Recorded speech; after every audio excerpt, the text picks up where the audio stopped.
Hi, everybody. Hi. Welcome to CoreLight's Spiritual Weather Report. It's March 27th, 2022, and this is Brad, and I'm here in the U.S., and Leslie, my beloved Leslie, is in South Africa, and I'd like to welcome all of you who are new to CoreLight, and also welcome to all of our longtime CoreLight friends. And wow, what an intense time we are in, right? I've heard from so many people over the last month. It's really been a time for people to reach out and share how they're doing. So thank you to everybody who's been checking in with me, people who've written in questions and sharing. It's so helpful for me to hear from you, to know what's going on. People from all over the world. I've especially been hearing from our friends in Europe, and I've got some Russian friends as well, who, everybody's been so affected by the war, of course, that I think people are really feeling fear more than ever before. And we're going to talk about that today, but it's all over the world. It's not just in those areas close to where that war is. There are several wars happening, but around the planet, and many people in the United States have also reached out to me. And anyway, let me share with you. When I tuned in today, I got very clearly what to talk about. There was no doubting it. And the first thing, probably the main thing we're going to talk about today is clearing war consciousness. Clearing war consciousness. Also related to that is releasing fear and worry. We're also going to talk about grounding on our spiritual core. And we will also talk about developing peace consciousness.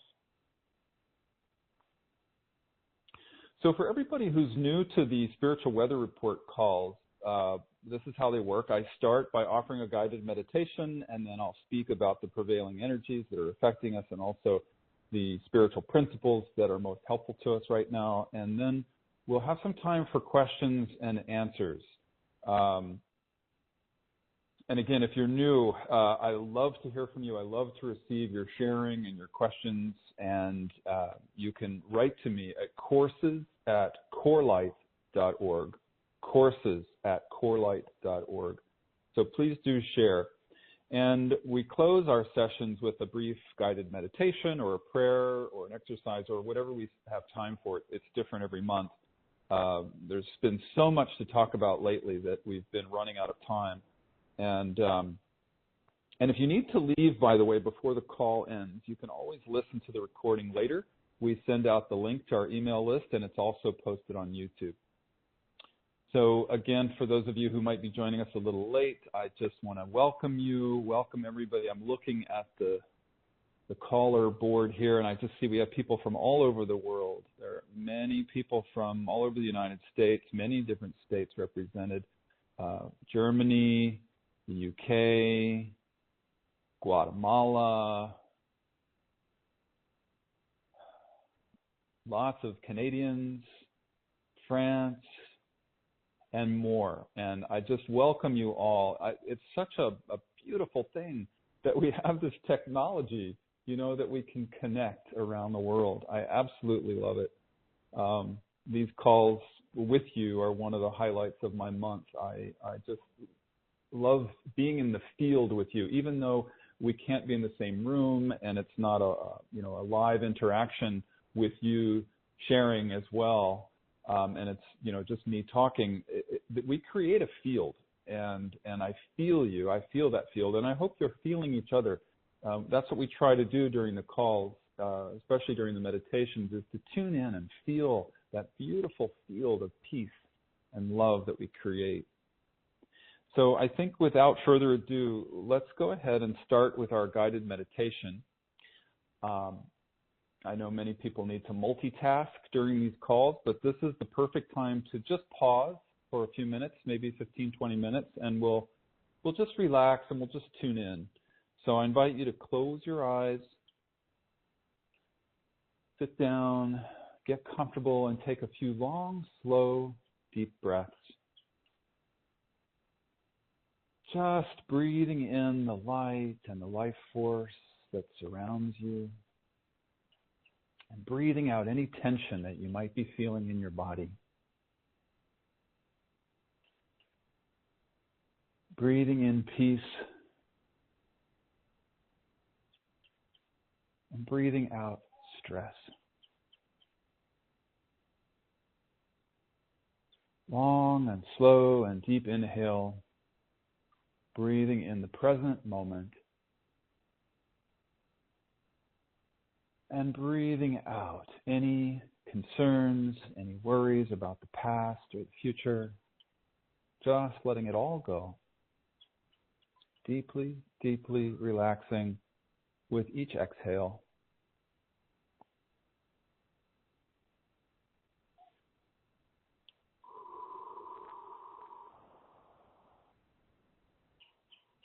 Let's make our inhales a little bit shorter than the exhales.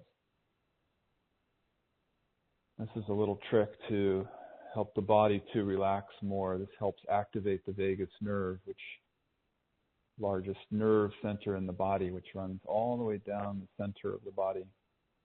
It's that nerve that when we do long, slow, deep breathing, it's why we feel a little tingling in the body, because it's literally helping us to relax. The long, slow, deep breathing and activates the vagus nerve, which helps us to relax. It's a physiological thing. So just breathing, just relaxing.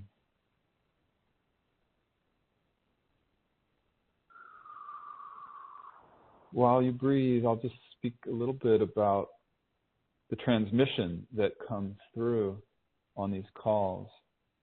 And as you probably know, my life partner, Leslie, at some level of her being, she's overlighting these calls. And there's a transmission of healing energy that comes through from another level. And so, as you breathe and relax, I invite you to just be meditative and receive the transmission, especially while we're meditating, but also while we're talking during the call. You still can relax and receive. And this is true whether you're with us live today or you're listening to the recording in the future. It doesn't matter, because we're all part of a field. It's a field of love, a field of peace, and we are all connected in this field. Time and space don't really exist at that level. They only exist in the third density, the third dimension. And so I invite everyone to tune into these other levels of reality beyond time and space, where we're all connected in this field of unity consciousness in our hearts.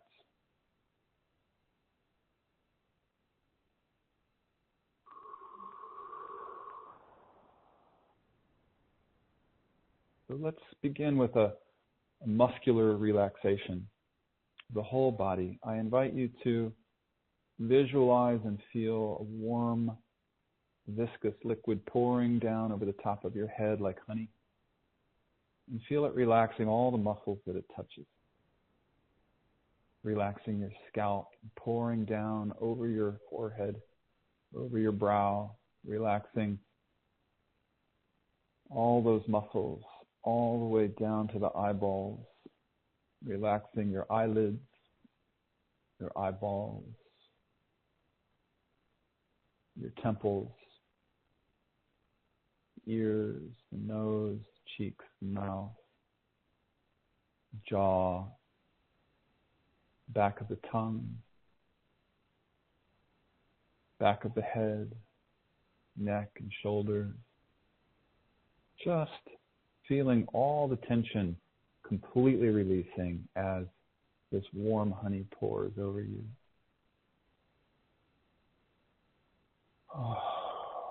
You can continue the breathing as we do this. It's very helpful to continue breathing long and slow and deep.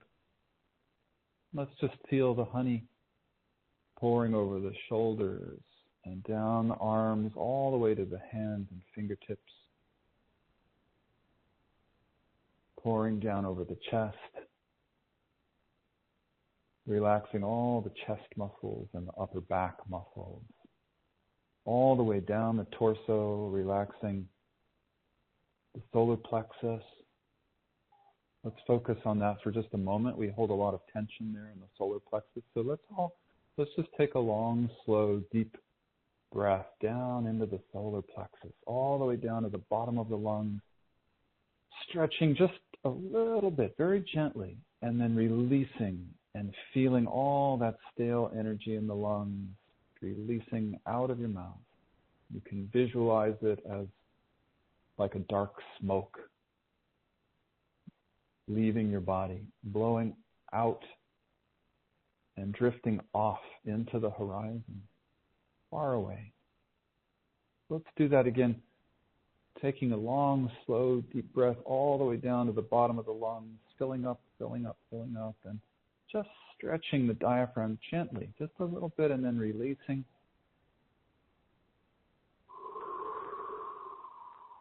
Blowing out the tension as smoke, just watching it all drift away.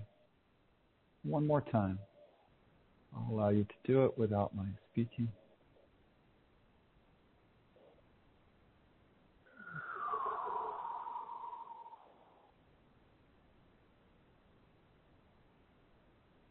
And let's feel the honey continuing to pour down over the stomach and lower back, relaxing those muscles.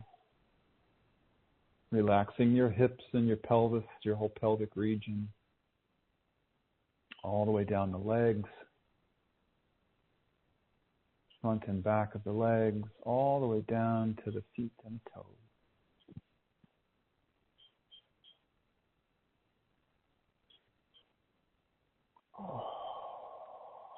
Just letting go completely. I'm going to be quiet now for a few moments and allow you to do a sweep of the whole body one more time from head to toes. I invite you to just scan your body, looking for any place where you might still be holding on to tension, and just breathe light and love and relaxation into that area and release tension with the exhale.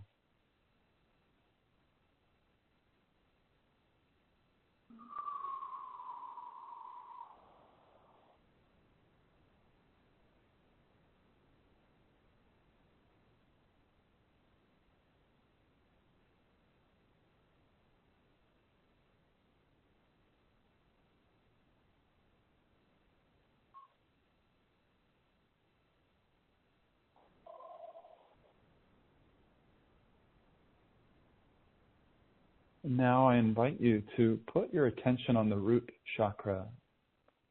And if you're new to this kind of work, the root chakra is at the base of the spine, at the perineum, which is between the anus and the genitals. And if you just allow your attention to go there, you can feel a relaxation naturally happen just by putting your attention there, and feel how the root chakra naturally opens when you do that. Just gently relaxing that whole area. And it's okay if you don't feel energy, if you're not familiar with chakras, it doesn't matter. You can just follow along and visualize, and one day you will be able to feel at that level. And so as the root chakra relaxes and opens, I invite you to gently drop your grounding cord from your root chakra down into the center of the earth, connecting with the core of the earth. Some people say it is an iron crystal. Others say that it's something else. I think you can visualize it in any way that supports you. Sometimes I like to see it as molten gold, the golden light, or a diamond crystal. So just connect your grounding cord with the core of the earth in whatever way you see it. Beautiful, brilliant earth energy. Whatever it is, feel the beautiful, radiant core energy that is there at the center of the earth. And as you feel this, continue your breathing and just relax completely, feeling gravity gently pull you towards the earth, helping you to relax and feel the earth supporting you from beneath in the form of the chair or the floor.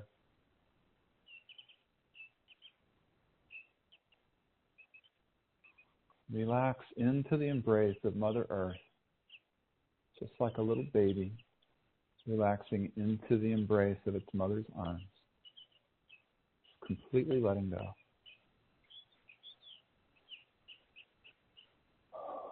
You are safe, you are warm, you are held in the arms of the mother. And you can let go.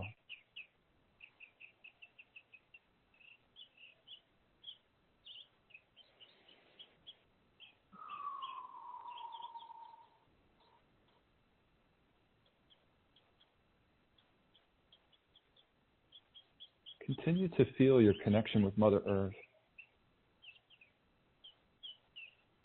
And let's draw that earth energy from the core of the earth all the way up into our body through the soles of our feet.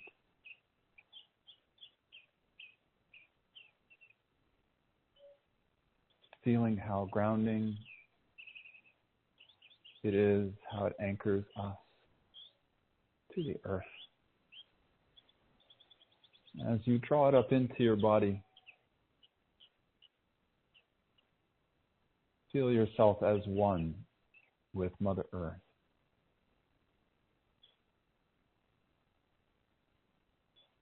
Sometimes I like to visualize, if I'm sitting, I visualize myself sitting inside the earth, maybe with my head just sticking out above the surface of the earth.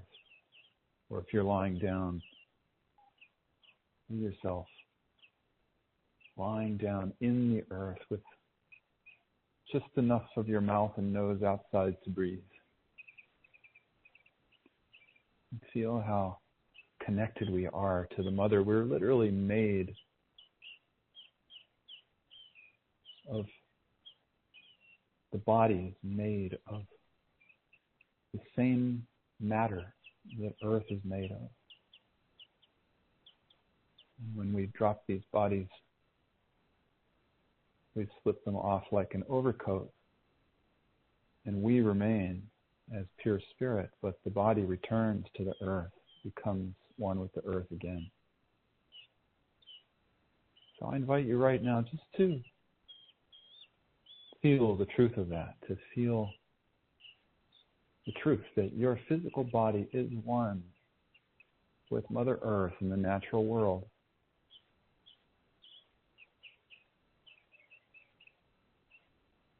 And let's all just feel a sense of gratitude for this miracle that the body is.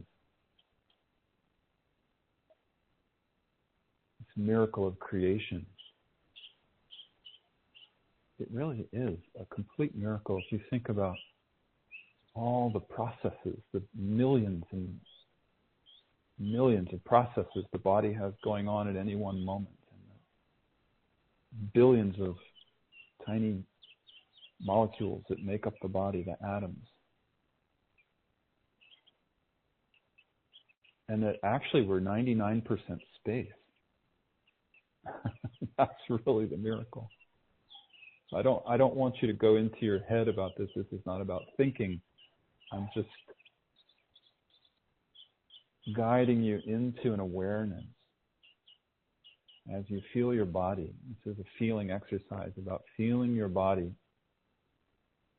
as one with the earth. And what a gift that is, and what a miracle that is.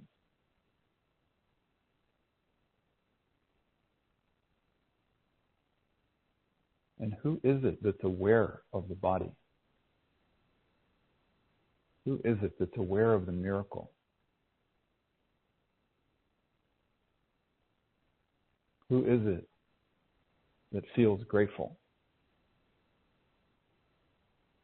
And again, this is not to put you into your head. I don't want you to think about this. Just, I ask these questions, just what naturally arises. What do you feel?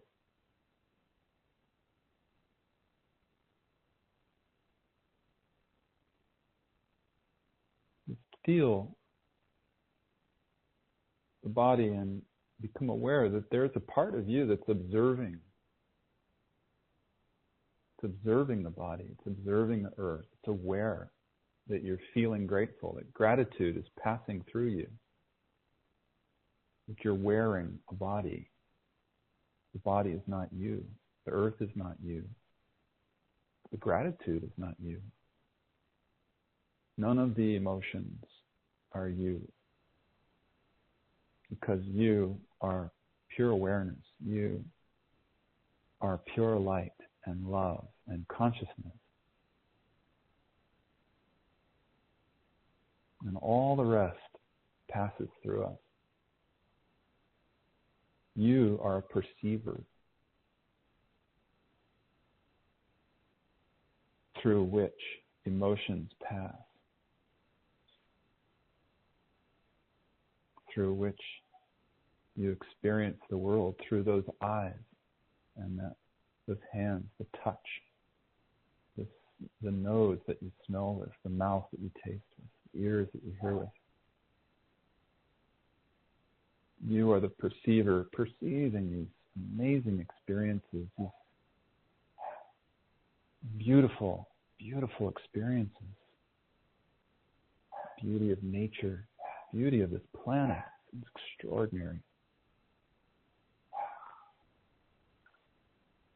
And just feel it.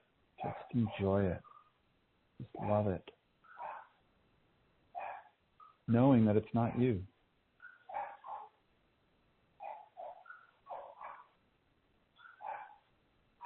And part of the miracle is that we are one with it. I know it seems paradoxical. We're not separate from it.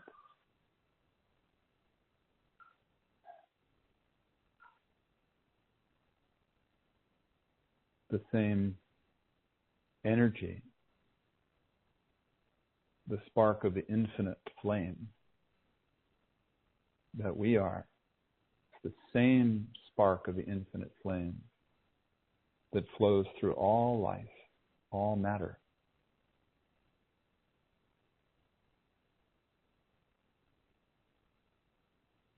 And again, this is not for you to go into your head with just to feel, just to be aware, to allow this understanding, this feeling to pass through your body,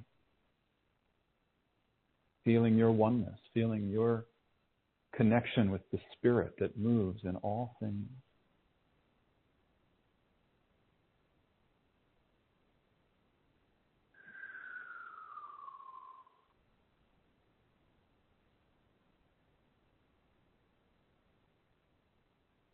The spirit that moves through all things is moving through your body,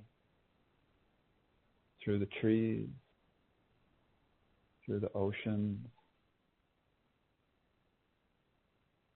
through all the animals and rocks, rivers, through the soldiers, through the people who stand for peace, through the leaders, through the military, through the civilians, through all countries, all races, all creeds of people. We all share this spark of the infinite flame.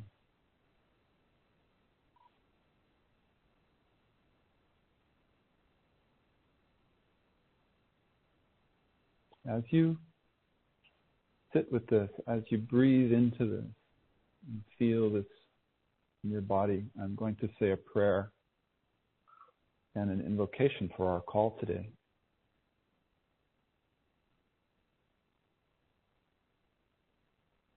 We call on Great Spirit, Divine Mother, the Father God, the Self that we all are.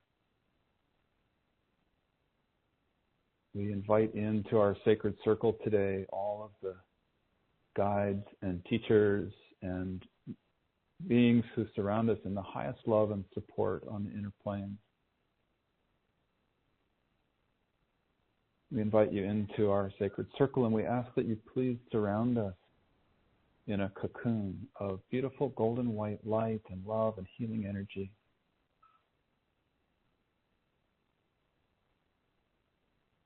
Please guide our conversation into the highest love and the highest wisdom. And hold our hands as we walk into our soul's highest purpose. We give thanks for the opportunity to be here today, or in the future. If you're listening to this in the future, you're still with us, present time. So we're grateful for this opportunity to share at this level, to receive the light and the love, to participate in this beautiful field being held by many people all over the world, many lovers of peace. And before we close our prayer and our meditation for today, let's all visualize that center of peace within us. It's right in the center of the chest, right in the heart. So like a little radiant sun, a miniature sun, right in the center of our chest. And I invite you to send that radiance out right now to the whole world, to all life, everyone on this call, to all life forms, the natural world, rocks as well, the earth, Gaia herself, all the people, especially those who are suffering because of war, any war on the planet, those who suffer from hunger or illness, those who are grieving because of loss,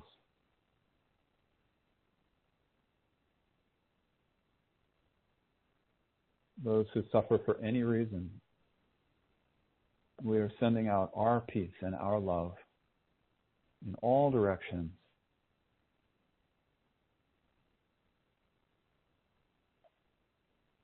And we ask for upliftment of all these life forms, the people, the plants, the animals, the minerals, all life forms, Gaia herself. We ask for peace and love and upliftment of all.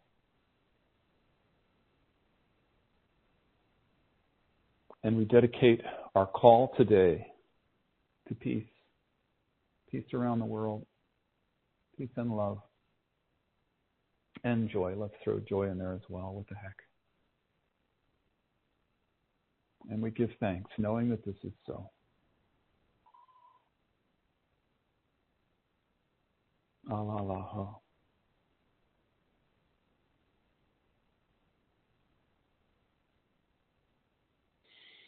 Thank you.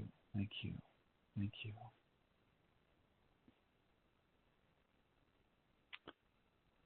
Okay. Wow. Well, thank you, everybody.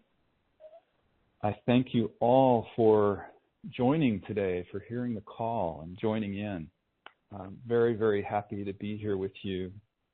I wanted to start our call today with a poem. Our friend Andrew Harvey, who many of you know, has written a book called Engoldenment, A Year with Kabir, 366 timeless poems. And Kabir, if you don't know, is one of India's greatest mystics and poets. And I I found this poem on one of the pages that I thought I would share with you today.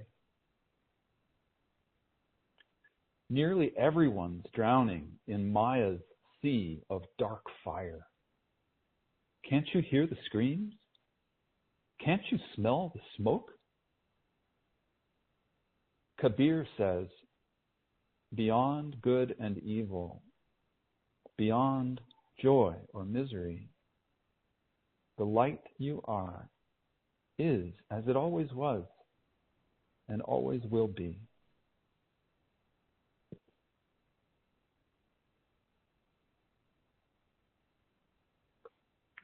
So I thought that was a good way to start today, because we're going to be diving in a little bit to this sea of dark fire, as it's called, and getting a higher perspective, taking a look at it from a different viewpoint. As I said at the beginning of the call, in case you tuned in late, the topics we're going to discuss today are clearing war consciousness, releasing fear and worry, grounding on our spiritual core, and developing peace consciousness.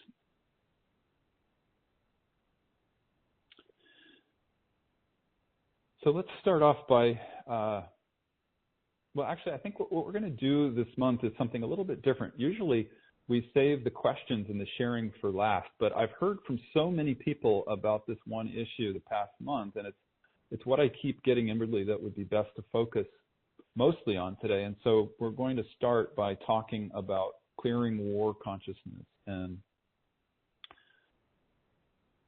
there's so much fear and worry going on around the world right now. As I mentioned earlier in the call, I've especially heard from our friends in Europe and all over especially Eastern Europe, but everywhere.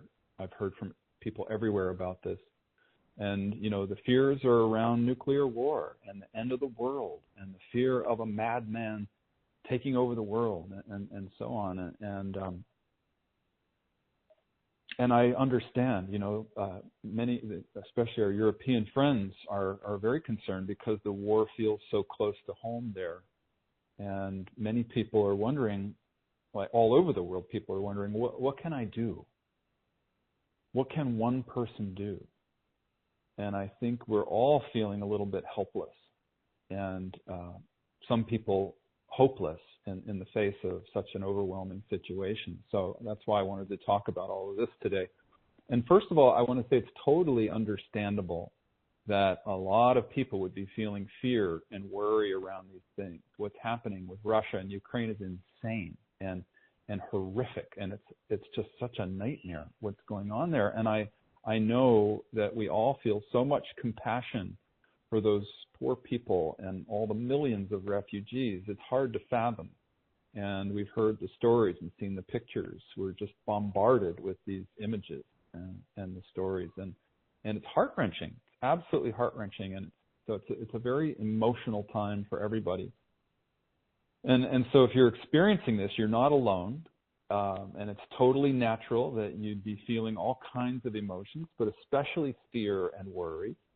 And of course, compassion as well for the people who are suffering, the innocent men and women and children and families and animals.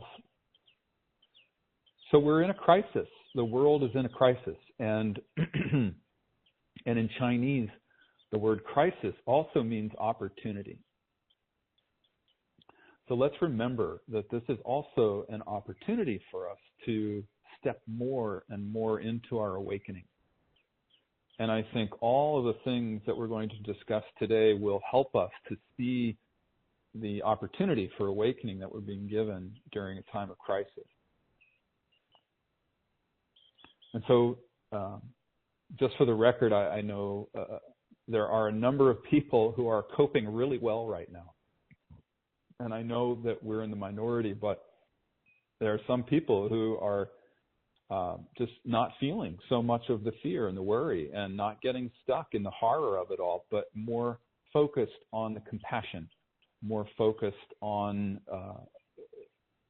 uplifting ourselves to support the earth and developing a sense of peace in ourselves that counteracts the energy of war.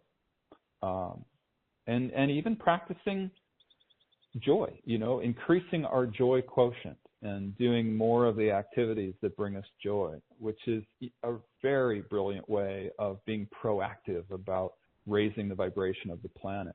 So we'll talk more about that later, but if you happen to be in that category, just consider yourself blessed that you're there, and keeping on with maintaining your high vibration and practicing joy as much as you can. There's nothing to feel guilty about. It's important, actually, that we do this if you're able to. It's so important that as many of us as possible are holding that high vibration right now. So thank you all for doing that work. I meet you in that field. And I know sometimes it's just not possible to do that. We're just in the grief. We're in the sadness. We're in the feeling of despair and loss and so forth. And that's perfectly natural. And so if that's where you are, there's no reason to, be concerned about it. It's natural. And so let's start by talking a little bit about the energy of worry. So what is worry? I'm asking you, what is worry to you? And we've talked about this before on the Spiritual Weather Report calls. So this will be a reminder for some of you, but please bear with me. I think, we can all agree that worry is certainly up as a theme right now. So a reminder about worry is good for all of us. And I include myself in this. So my answer is worry is a small dose of fear. So it's basically fear energy that we're working with here when we work with worry. And for many people, the energy of worry is kind of like the water that the fish swims in. He doesn't even realize that he's swimming in it. And for many humans, it's just the same way. It's like the air we breathe. Most of us, we're taught as very young children to worry.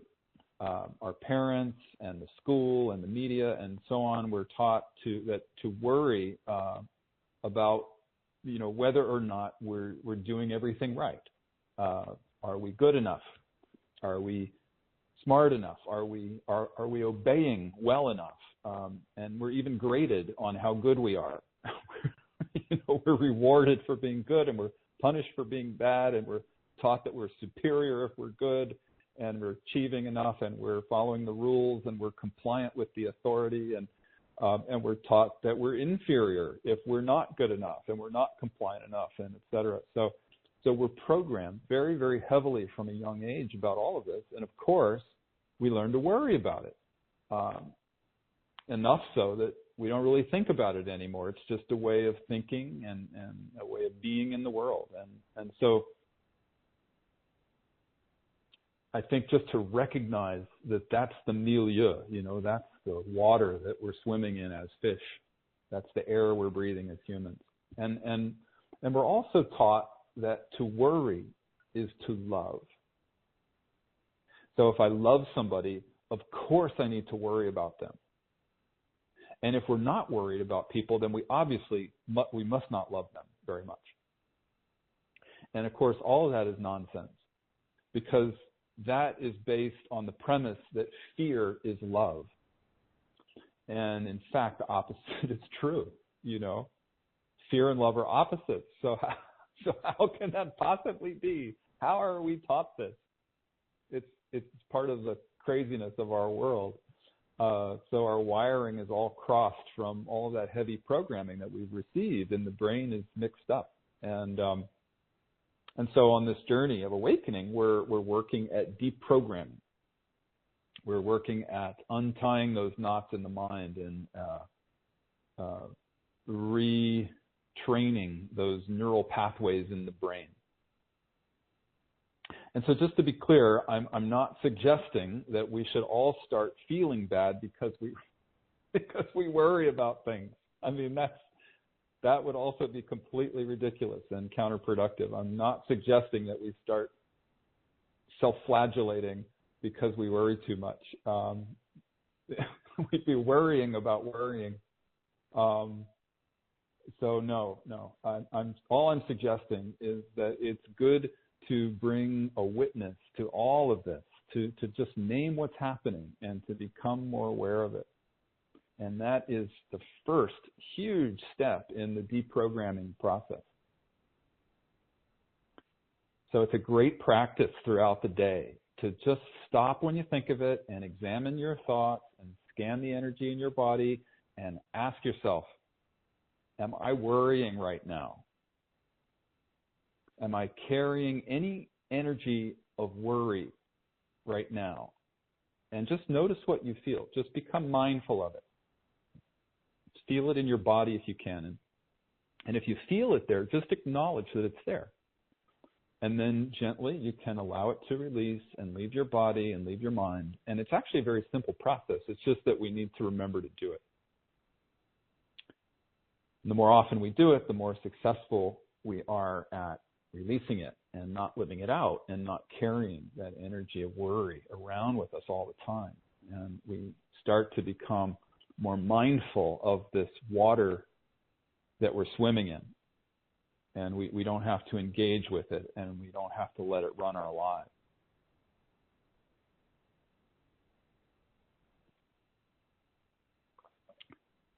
So I wanted to share with you a way that I've learned to handle worry, which has been helpful to me, and that is to put it into perspective, to put the worry into perspective. And if I catch myself worrying, which I really don't do much anymore, but I used to do it a lot. So when I feel that energy, it's much more subtle, and I've learned to recognize it and witness it and just let it go. And so when I feel that energy of worry starting to rise up in me, I stop and I ask myself some questions. There are 4 questions that I ask myself. I say, number 1, what good is the worrying doing? Number 2, I try to get a perspective. I say, well, how many things have I ever worried about in my life that were helped by the worrying? Number 3, how many of those fears that I was worrying about, how many of them ever really manifested?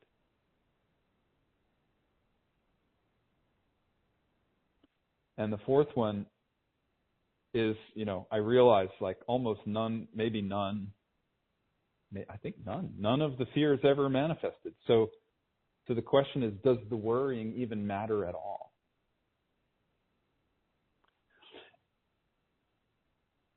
And I guess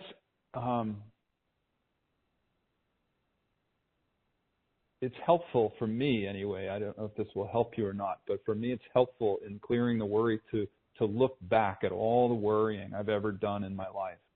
And believe me, it's been a long list of things that I have worried about.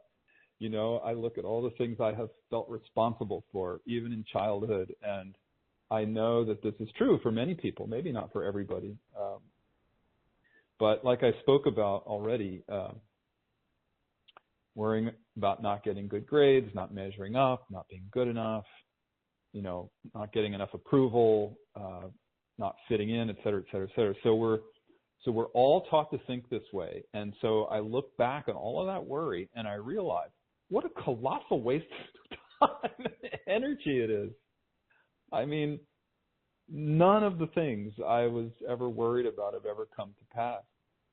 It's always been a waste of time and energy, and it's always ruined my day to worry. Even times that should be fun and uplifting, it spoils that. There's nothing really to worry about anyway, and yet because we're trained to do it, it's still there, and so it does ruin our day. So that helps me, but let's come back to present time. And I know, when we hear this, the mind still says, well, all right, but what if the thing that I'm worried about, like a nuclear war, for example, really does happen? And then I really should be afraid and I should worry, right? That's what the mind says. And so you might feel doubt start to creep in and think, well, of course I need to worry about that. I need to worry about World War III. Of course I should be worried about a madman who might drop nuclear bombs or take over the world or whatever. But I would argue even to worry about that stuff and to fear it and to, fret over it, it still doesn't serve a purpose. And not only does it not serve a purpose, but something I think we all know, and that I say a lot on these calls, is that when we worry about something consistently, or if we have an ongoing fear of something, we can end up we can bring that to us. We end up manifesting it. We can end up manifesting it, that very thing that we don't want. So it's like worrying acts as a prayer for the very thing we don't want. And at least that's true until we learn to witness the fear and the worry, and then we release it and process it away. So just to be clear, I'm not saying that we shouldn't do something to try to stop the thing we fear, whatever that might be for us. Like, for example, if we're fearing World War III, then we might find ourselves going out and doing things. We might sign petitions or write letters or share how we feel with other people, or we might protest in the streets or talk with others, or whatever we want to do. You might take some action that you feel is appropriate for you. And some people will feel more drawn to taking action in the world, and others will feel maybe like their job is more to hold space and to process things energetically. And so I think one of the most powerful things we can do is to meditate and to hold a place of inner peace. And I know that part of us may feel like that's nothing, or, it's not enough. But it is one of the most powerful things we can do. And that's actually been proven in studies. And another very powerful thing, in addition to taking some action in the world and meditating, is to process our own consciousness. And when I say processing consciousness, for anybody who might be new to CoreLight, what I mean is to use whatever tools that we have to clear and heal the places in us that are stuck in limitation, that are maybe unconscious, that might be blocking our awakening into the truth of who we really are, which is the self with a capital S. And we tend to not want to acknowledge the parts of us that are not so flattering, that the emotions that are not so comfortable. And so we shove all of that stuff into the unconscious. So we're really talking about making the unconscious conscious. And it's also called doing shadow work, because it's about shining a light on those dark places inside of us, the hidden places. So if you're new and you want to know more about this, all of the books and audios and the courses that we offer at CoreLight are full of those tools for clearing and healing consciousness. And you can find them all at our website at corelight.org. And I would especially recommend our book called The Marriage of Spirit. It's got some very powerful but very simple journaling techniques in it that are life-changing. And if you're interested in that, you can go, read their sample chapters, free sample chapters on our free resources pages at corelight.org. And there's more there too. So anyway, I thought today that we should talk a bit about clearing war consciousness within us and developing the consciousness of peace within us. Especially if you're somebody who's feeling helpless and hopeless and so forth, because of the situation we're facing in the world with the threat of war, which can really feel overwhelming, processing our consciousness is something that's proactive. It's something that's empowering that we can all do. So let's start with this. Let's start with talking about clearing war consciousness, and then we can go into talking about peace. And just give me a sec here. I'm going to take a sip of water before we go forward.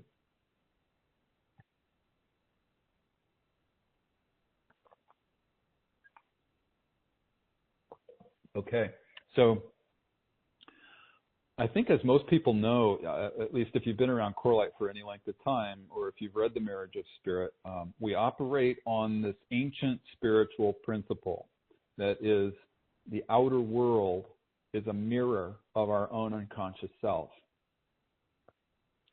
I'll say it again, the outer world is a mirror of our own unconscious self. So when we find peace within ourselves, we manifest peace in the outer world as well.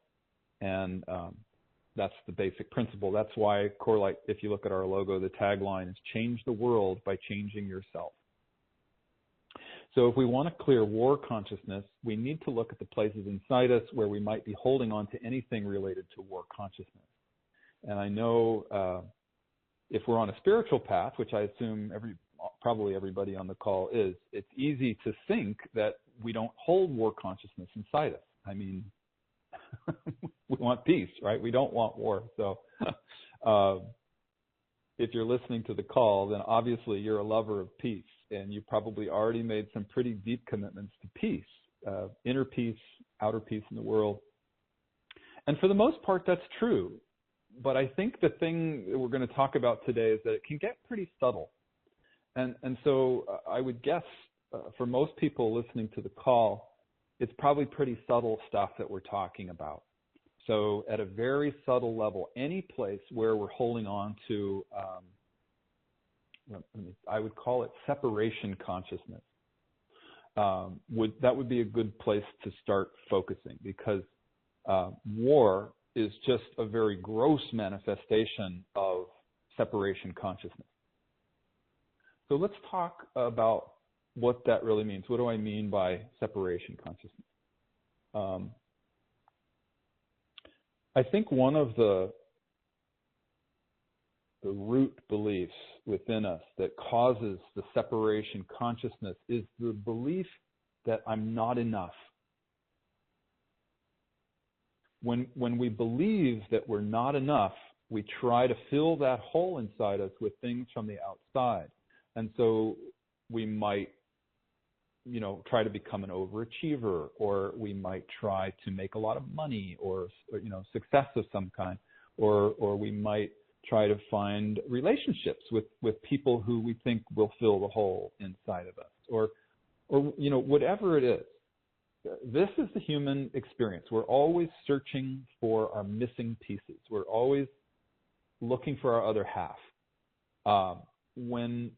When we believe that we're not enough, we're always trying to fill the perceived hole that's inside us. And I think for much of our lives, we search the outside world for these things.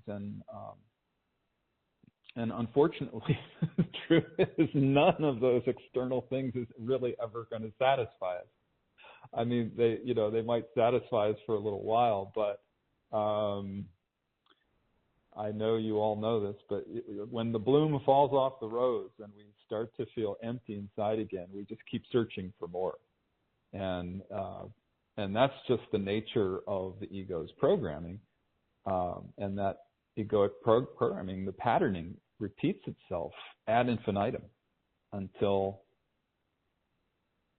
one day, eventually, we realize, well, wait a minute, this isn't working. It's got to be something else. And often that's, it comes in the form of some kind of a shattering or a crisis, or what we might call a wake-up call. And then we start to wake up and we start to realize that, well, wait a minute, there's no filling that hole up with anything from the outside. It's like a bottomless pit.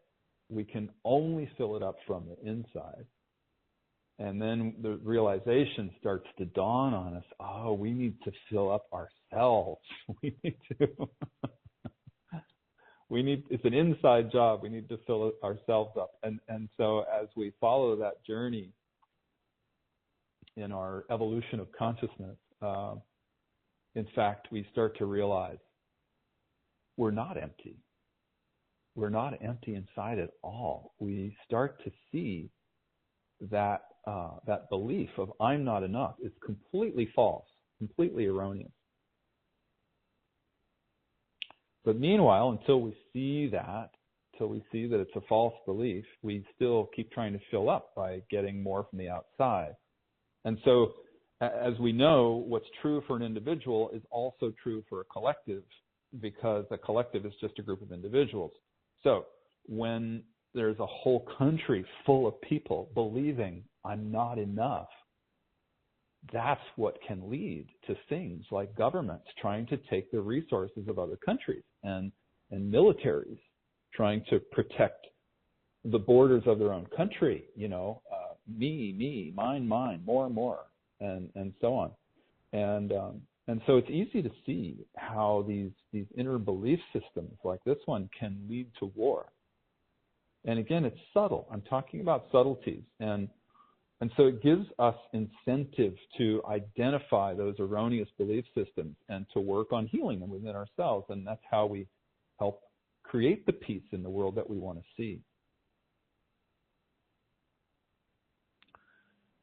So let's look at another example.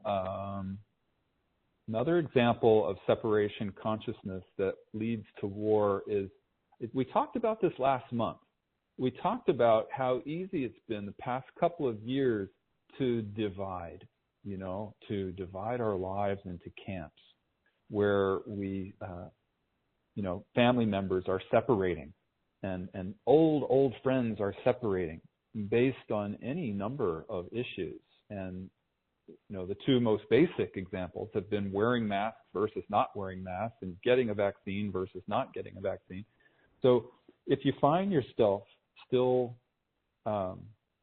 judging or getting upset with people based on these issues, there's still some clearing work that we can do in consciousness there. And that would definitely be a place where we're holding on to separation consciousness. And also last month we talked about how we're being invited and encouraged into this, what I think I called it black and white thinking, where one side is good and the other is evil. And how when we get really, really emotional, which we are right now, let's face it, this is a very emotional time. Physiologically, as humans, we naturally look, during those times, we look for a tyrant to blame and we look for a victim to sympathize with. So this is a time when we really need to be extra vigilant, and we need to practice witnessing those places in us that might be buying into this and might be judging. Because if we're doing that, that would definitely feed into the separation consciousness. So if you would like to be proactive and you want to do something to help stop war in the world, I recommend doing a little bit of self-inquiry right now and see where in yourself you might be separating from people and judging people. And again, you can just start naming these things. It starts with naming. It's simple, right? We name them, and then that makes it easier to witness them. And then we become aware of the feelings that we're experiencing around them. And so those are some very basic first steps, but they're huge. So it's naming things, witnessing, feeling. So this is big. This is really big. It may seem simple what I'm saying, and I'm sorry if it's all a reminder for you, but the truth is that we all need to be reminded of this right now. I think it's very important to remember that the forces of separation become more empowered when we divide against each other and we turn away from each other in this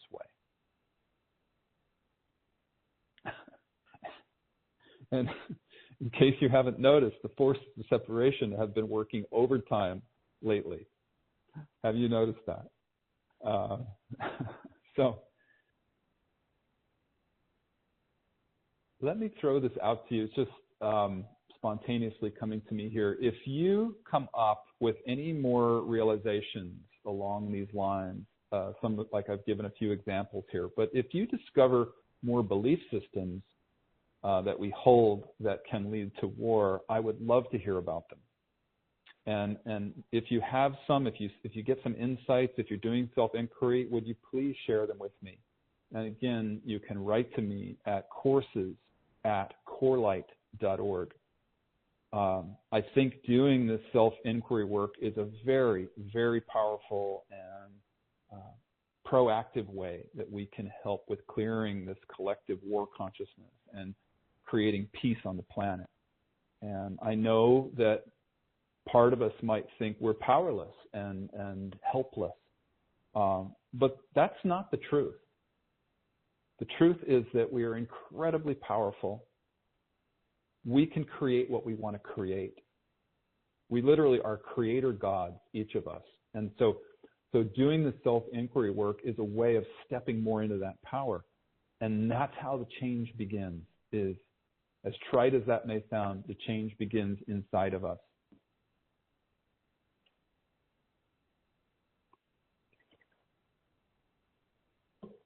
Okay, there's one more example I'd like to talk about before we shift gears. So another place where we might hold war consciousness inside of us. I think one of the roots of war is this notion of what we call othering people. When I say othering, I mean at some level of our being, we judge another person or a group of people as being different than we are. They're other than us. So they're separate from us in some way. And maybe even they're bad or wrong or even evil, but that's what othering is. So, for example, I know that there was a scientific research project that discovered that there's a part of the human brain that lights up when we see another human being. However, when we see a homeless person or prisoners or offenders of some kind, that part of the brain does not light up. So essentially, somehow we've learned to other these people so that those people are outside of a realm of human concern, let's say. So somehow through our conditioning, we're triggered to push them away and scorn them. So I think we're talking about a physiological human response here. And right now would be a great opportunity for all of us to practice this self-inquiry to see if there's any person or group of people that we might be othering. And I know we are certainly being invited and encouraged into that at the moment, especially by the media. So I think we need to be very careful not to get sucked into any narrative that would have us go down that path, because if we do that and if we start othering people, then we're just adding to the war consciousness.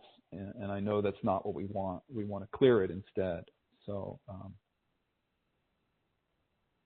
I think it's important to also mention right now that that this time we're in, this crisis, let's call it, it's super, super challenging, and it's so easy to feel afraid.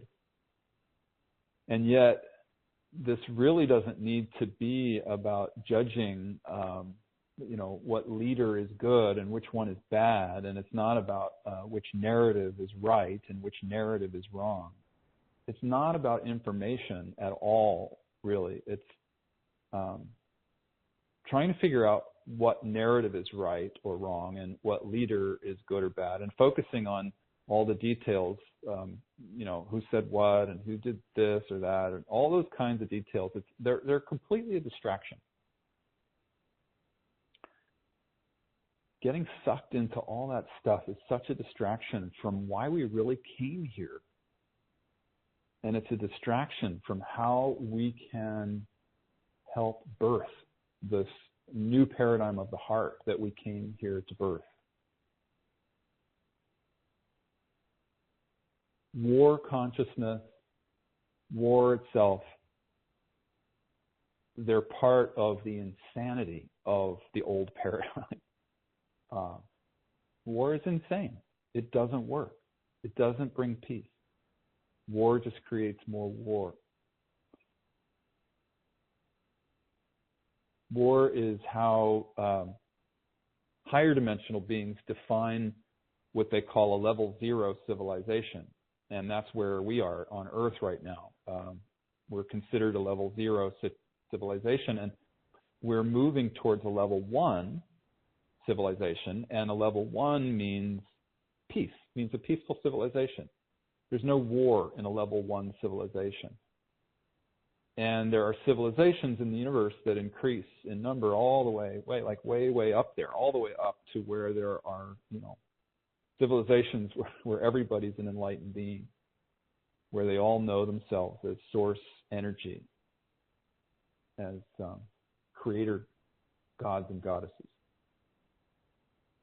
I don't know about you, but after this lifetime on Earth, I am really, really looking forward to being part of one of those civilizations one day. It's like some part of me remembers being there at some point. I don't know about you, but I get this such a joyful feeling when I just think of that, when I imagine that that's even possible, and that's where we're going. That's where we're headed. And we're here at this time, this amazing pivotal moment in human evolution, where we're literally tipping the scales and leaving that old paradigm into something new that's more heart-centered. We are the pioneers. We're here at this time. We came to do this. So even though it's so hard, it's all and challenging, it's also incredibly exciting, incredibly rewarding.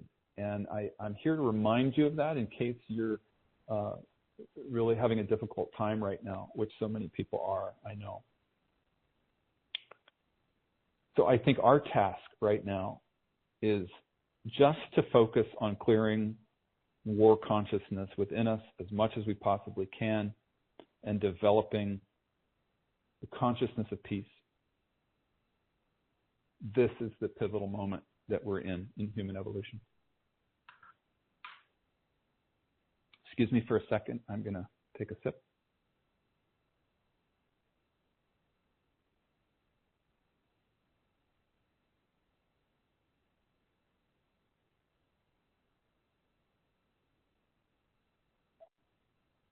Okay.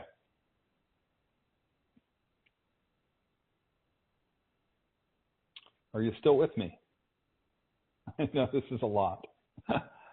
Took me a long time to sit and really meditate on what we were going to do today. And it just, as it started rolling through, I realized wow, this is, what an amazing time we're in.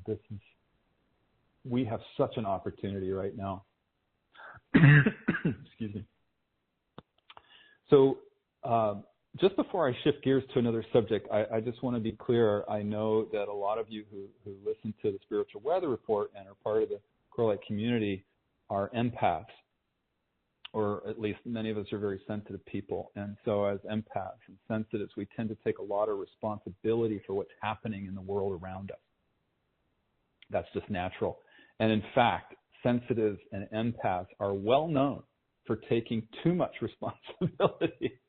And we can tend to blame ourselves for not doing enough, and we can start beating ourselves up about it, and we can find reasons that we should be doing more and feeling we should be better at witnessing and processing. We should be processing more, blah, blah, blah, blah, blah. I speak from experience. So if you're part of this camp, the sensitives and empaths camp, you may be one who tends to self-flagellate and to we martyr ourselves for not doing enough.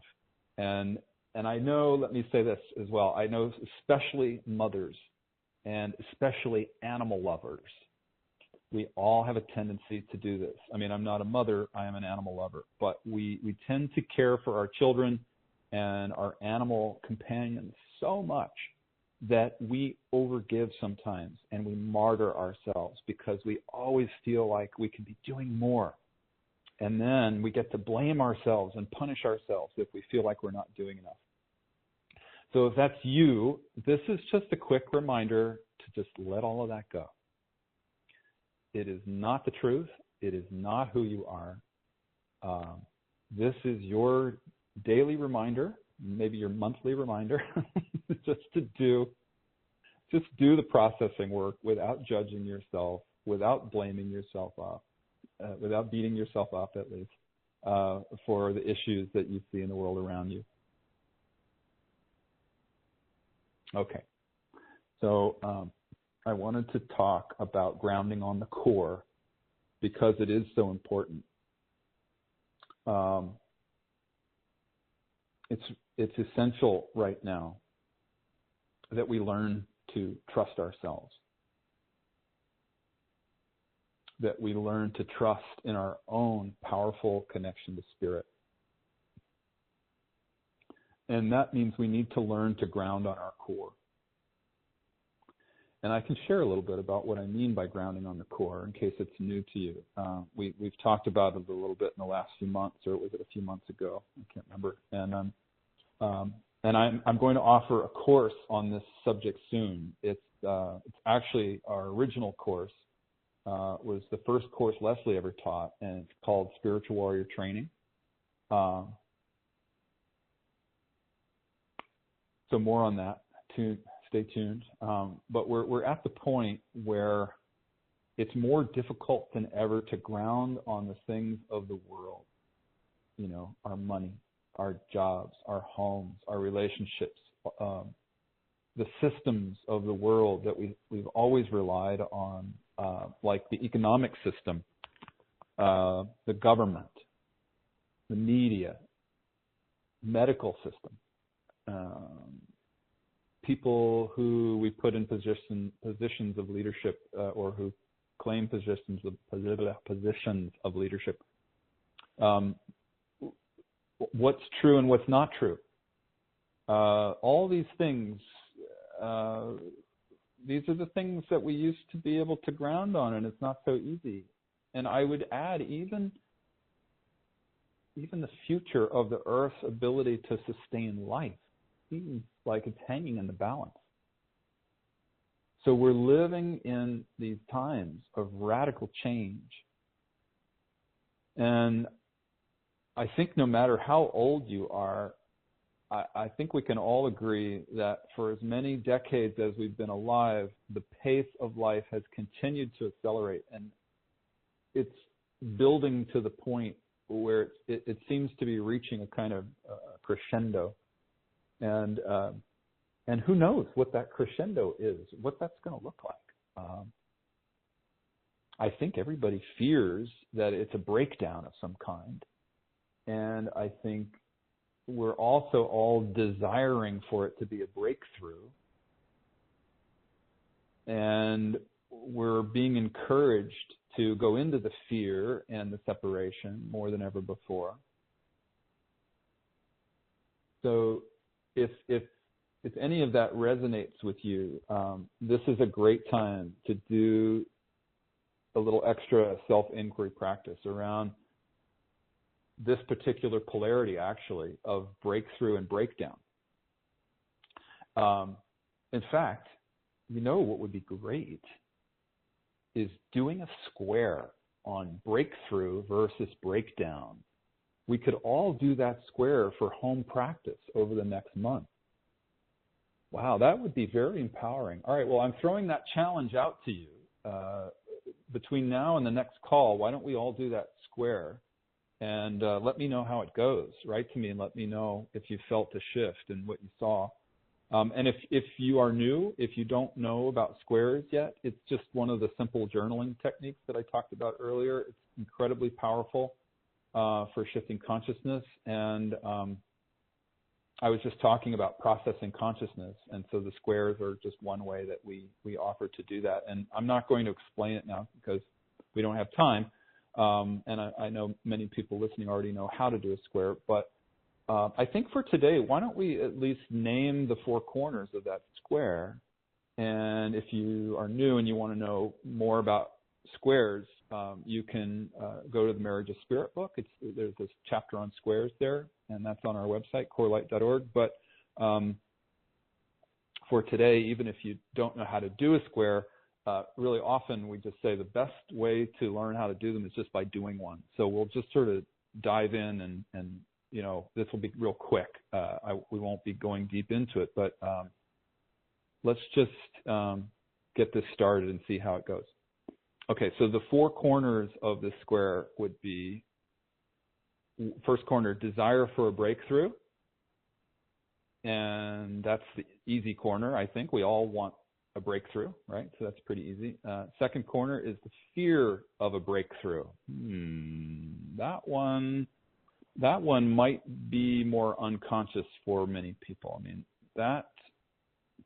that might be about the ego's fear of its own death, maybe. The ego fears its death, but the truth is it's not really a death. It's just a graduation to a newer, better self, a better way of being. And so it's always important, if we catch ourselves fearing change and fearing growing into something new and different, it's a great time to remind ourselves, remind the ego anyway, that it's okay to be afraid of change and to be afraid of growth, but that really, in truth, it's a great thing because we're going to be a newer, more improved version of ourselves. And so to remind the ego that there's no such thing as death anyway, the ego doesn't die, the ego just morphs into something newer and better, like a more elegant, streamlined version of itself. So it's kind of nice to talk with the ego like this sometimes. You have to treat it kindly, You have to really let it know that you love it, and it's letting yourself know that you love yourself, right? Anyway, okay, let's keep naming the corners. We could go deep down a rabbit hole here. So the third corner, the desire for breakdown. So that's a really interesting one, isn't it? Because I think we often don't realize that we actually desire the breakdown. I mean, we know that the world needs to change because the systems aren't working anymore, right? We know that our current way of living is destructive and outmoded and outdated. We're destroying the natural world. Most people in the world are not happy despite all the technological advances. It's just pretty crazy out there right now. There's constant war, and war is crazy. War is insanity, like we've been talking about. And most people feel like slaves. We feel like slaves to the money system. We feel like slaves to the clock and slaves to all the different systems of the world. So it's that part of us that desires the breakdown, right? Those parts of us that would desire a breakdown, but at the same time, we're also going to fear the breakdown. And we've segued right into the last corner. The fourth corner is the fear of breakdown. And that's an easy one, so we won't go into it. I think we all have a fear of a breakdown. So if you're new to squares, all you do is you write those in your journal and you write about the four corners. You put everything down that you can think of. And then when you feel complete, you make an offering of it. You say a prayer and you give it back to Spirit, and you experience an incredible shift. It always works. So I think before we go any further, since we've actually just named the corners and talked a little bit about some of it, why don't we make an offering right now of that little bit that we just did? So I invite you. This is unusual. We don't usually work this way, but let's just do it. If you're not multitasking and you're not driving, I invite you to just pause for a minute. Just sit quietly or stand quietly. Close your eyes. And we're calling on Great Spirit. We are making an offering to Mother Earth, Great Spirit. We give back the imbalances in the ego. We give back the four corners of this square, the desires and fears for breakthrough and breakdown.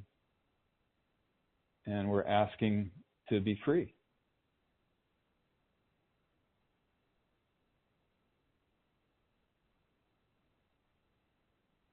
We are free. We're claiming our freedom. We're claiming our birthright of freedom and peace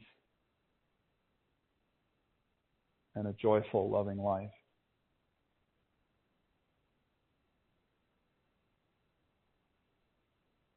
And we share this with the world. And we give thanks knowing that this is so. Alaho. All right. Thank you, everybody. Okay, well, that was interesting. I guess Spirit wanted us to do that square today.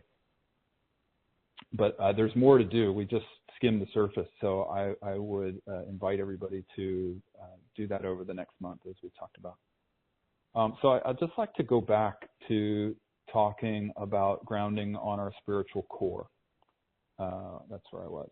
So I think one of the most important takeaways of learning to ground on your spiritual core instead of grounding on the things of the world is that we realize that no matter how challenging the world is, no matter how chaotic life may seem, the spiritual principles always hold true. And I think this is something really important to remember, especially nowadays. It is very comforting to know that the spiritual principles always hold true, no matter what's happening in the world. And there's a training process to get there. I mean, we don't just jump into that overnight. To get to the place where you can ground on your spiritual core. And that is what we offer in the Spiritual Warrior Training course. And I will be offering that later this year if you're interested. I'd love to see you there. But just to touch on a few of the key aspects, it doesn't mean that you have to give up the worldly things that we talked about, like money, house, relationship, job, so forth, all that stuff. You still live life fully. And in fact, you live it more fully than ever before. It's just that you understand that the transitory world is unstable. And when you learn to ground on the spiritual core of your being, that's when you truly become stable. And ironically, that's how you start to feel more connected to the world, not less, but more. And you're still manifesting these amazing and wonderful experiences and forms in the world, but it's just that you're not so attached to them. And then you can live more in joy and more in love. And you start to discover that that's who you really are. You're the love. You're the joy. That's your true mystical nature.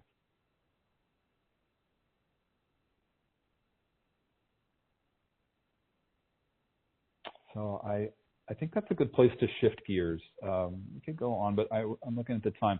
Let's move on to the next subject, which is creating peace.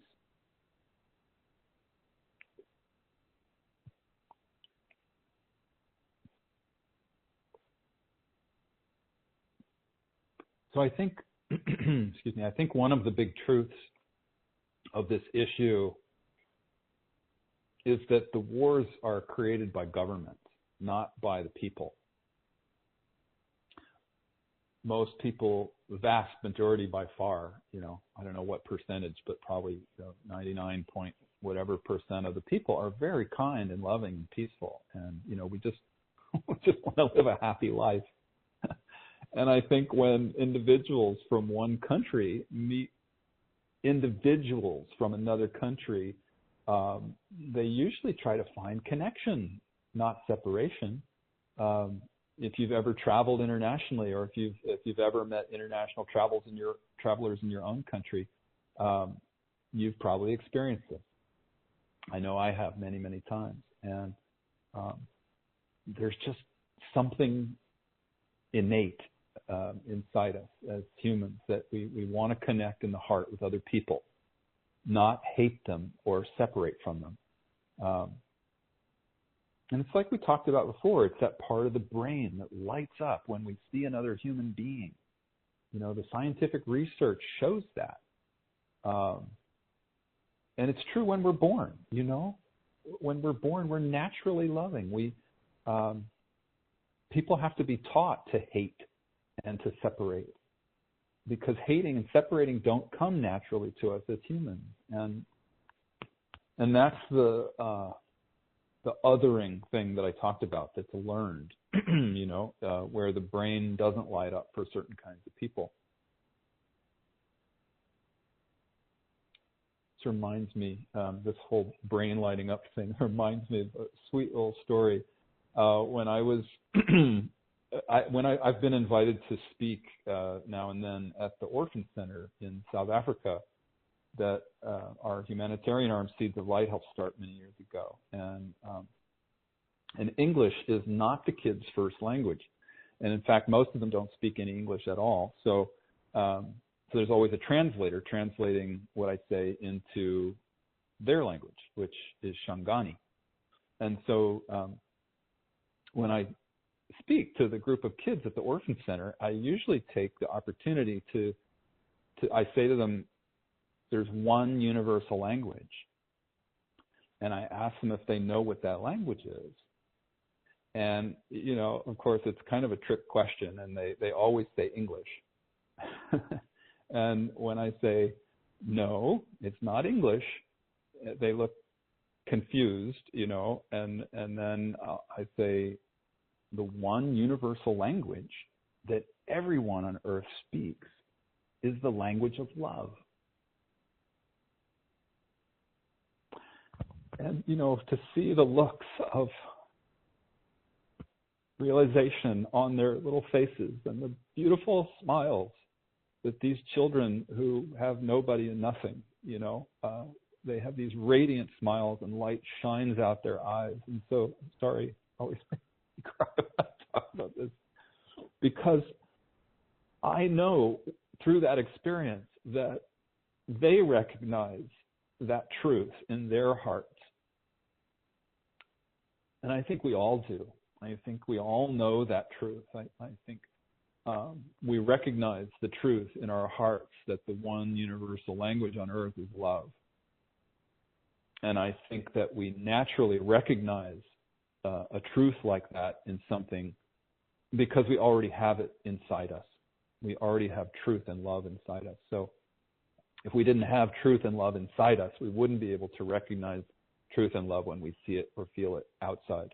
So, for example, you know, experiencing the birth of a new baby, or hearing somebody speaking wisdom. Those are experiences that touch something deep inside us, and we recognize those as truth and love. And it's also true with beauty. We recognize beauty in the outside world. You know, for example, in nature, like the beauty of a sunset or a tree or the ocean. And we recognize that beauty because we have that beauty inside us. We recognize the truth of nature, that nature just is. And so we recognize the love inside another human being, even those from a completely different culture, because we all have love inside us. Everybody. With very few exceptions anyway. And I think there may be some people who might be exceptions. I think there might be a very, very small number of people who are so deeply wounded that they've developed, you know, a psychopathic nature. They don't have empathy for other people. And so I think or other life forms of any kind. And so I think that the way our world is set up at the moment rewards that kind of personality. So many people like that. Psychopaths, sociopaths, and so forth. They've risen to positions of leadership all over the world, and this is the consciousness of war. It doesn't negate everything we've been talking about in the call today. You know, we all need to work on our own consciousness at the subtle levels, but really at the gross level, I think this is what's happening. And it's why we have war on the planet at all, because it comes from the government. And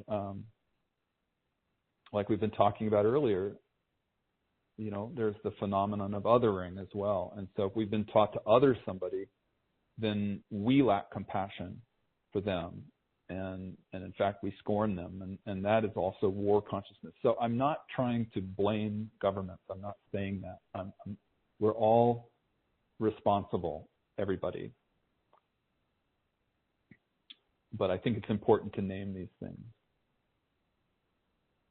So anyway, that being said, if we want to be proactive and we want to do something to help promote peace and diminish war on the planet, as I said, I think it's helpful to do some self-inquiry work and to look at any place inside us where we might be holding on to any kind of war consciousness inside us, but also to recognize that we can also promote peace as well.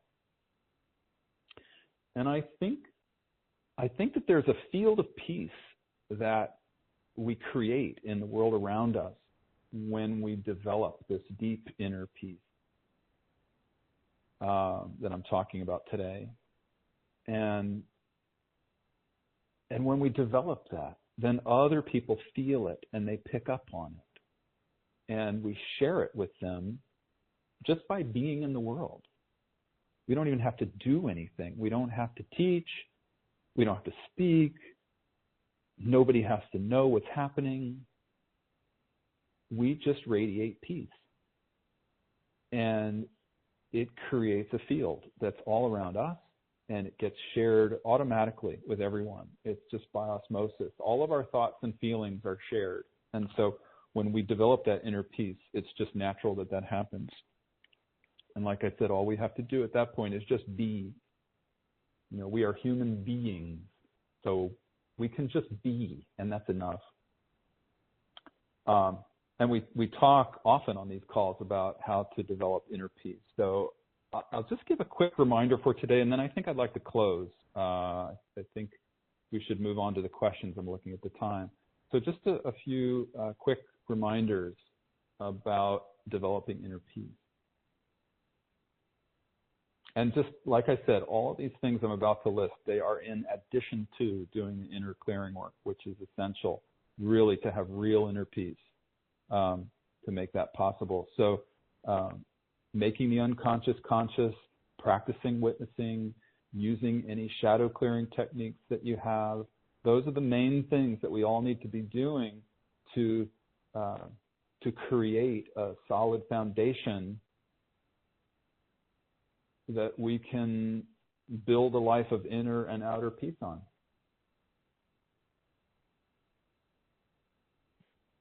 Okay, so developing inner peace.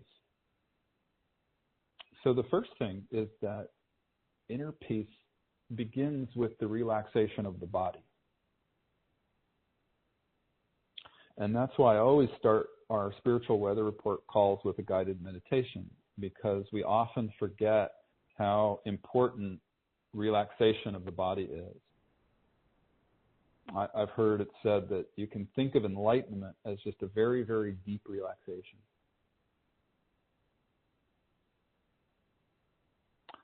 And when we develop that deep level of physical relaxation, and we start to feel the inner peace coming on, that's what becomes the foundation for the enlightening of our consciousness. And it's from that place, that foundation, that we can truly love. It's from that foundation of deep relaxation and inner peace where we can love the world unconditionally.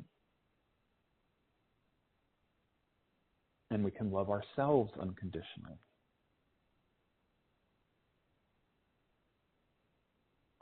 And it's from that place that we discover that we're made of love. And in fact, we experience that we are the love.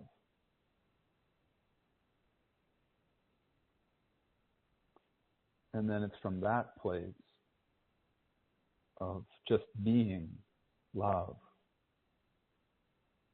that joy arises very naturally. And we just start to exude joy in everything we do. And joy is the highest vibration. It's the highest outcome, the highest manifestation of the spiritual journey is joy. And then that joy goes back and starts feeding the inner peace. And so it becomes like a positive feedback loop of inner peace that leads to love, that leads to joy, that leads to inner peace, leads to love, leads to joy, and so on.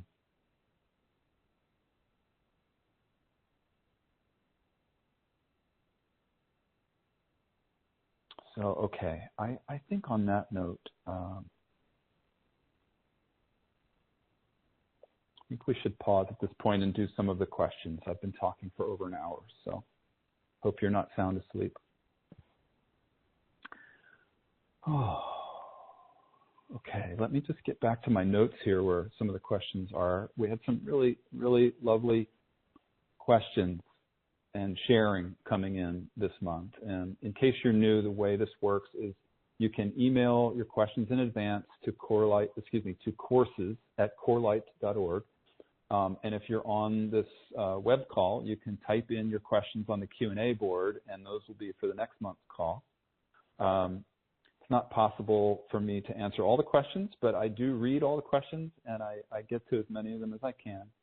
And just know that if your question doesn't get answered here, it'll get answered somehow, whether I answer it the following month or it might come in a dream or from another person or a book or something. And sometimes if your questions came in late and I didn't get to see it, we just put it in the batch for the next month. So, all right. This is from Susan. Susan says, I've been praying many hours a day for the animals in the Ukraine. I have been praying for animal rescuers also, and of course for Ukraine people, but especially the animals.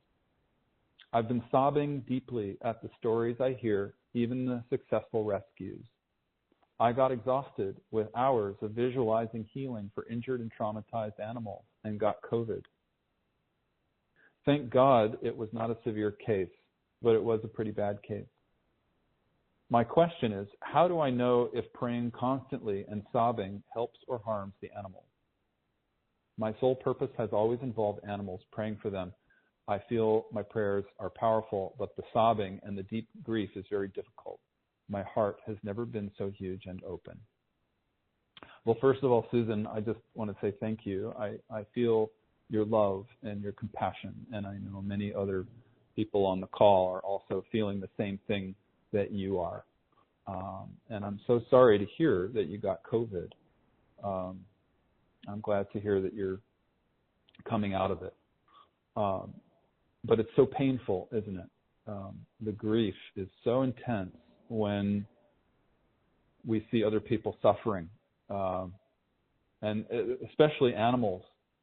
And I think part of it is because animals give us unconditional love, and humans aren't really capable of that we feel more pain and grief when we see animals being victimized. That's been my experience anyway. I think that's true. So your question's a great one, and I know we can all relate to it. The specific question you asked is, how do I know if praying constantly and sobbing helps or harms the animals? So I guess this could be a very long response. I'm going to try to keep it succinct, but I know there are a lot of people who will benefit from this question you asked. So I want to do it justice. I believe that it has to do with how we pray. And the first thing is that having a witness is critically important. And again, the witness, what we're talking about is it's about knowing that you are not the emotions. Remembering that you are the pure awareness through which the emotions are passing. We talked about this earlier in the call, so I'm not going to repeat too much, but just, the witness is that part of us that is awake and aware without judging. It's just aware of the experience without judgment. So that's the first step, and I would say it's from that place that everything else follows. If there's a part of us that sees the animals as victims, then automatically there's a part of us that steps into the savior mode, right? The victim and the savior are opposites. And so that part of us believes that we have to do the saving and we are the savior. And of course that doesn't work. And I'm not saying that that's what you're doing, by the way. I'm just suggesting that you might want to take a look at that, do a little processing around whatever you see there.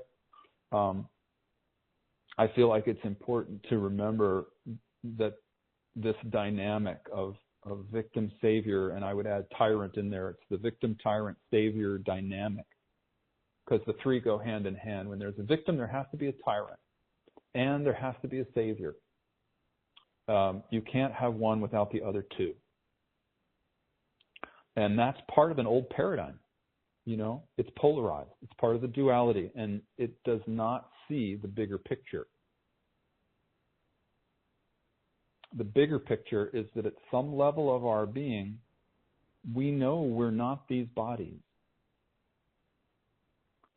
Going back to our opening guided meditation, we know that we are the spark of the infinite flame,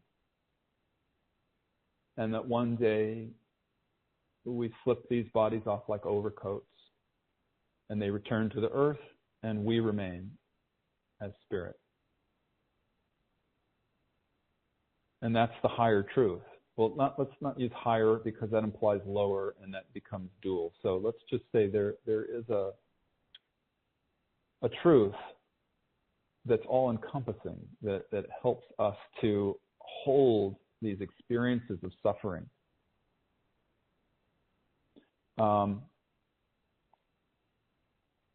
it's important to remember that at that level, the animals, they know what they're getting into before they incarnate. So when you look at it from that level, they're not victims.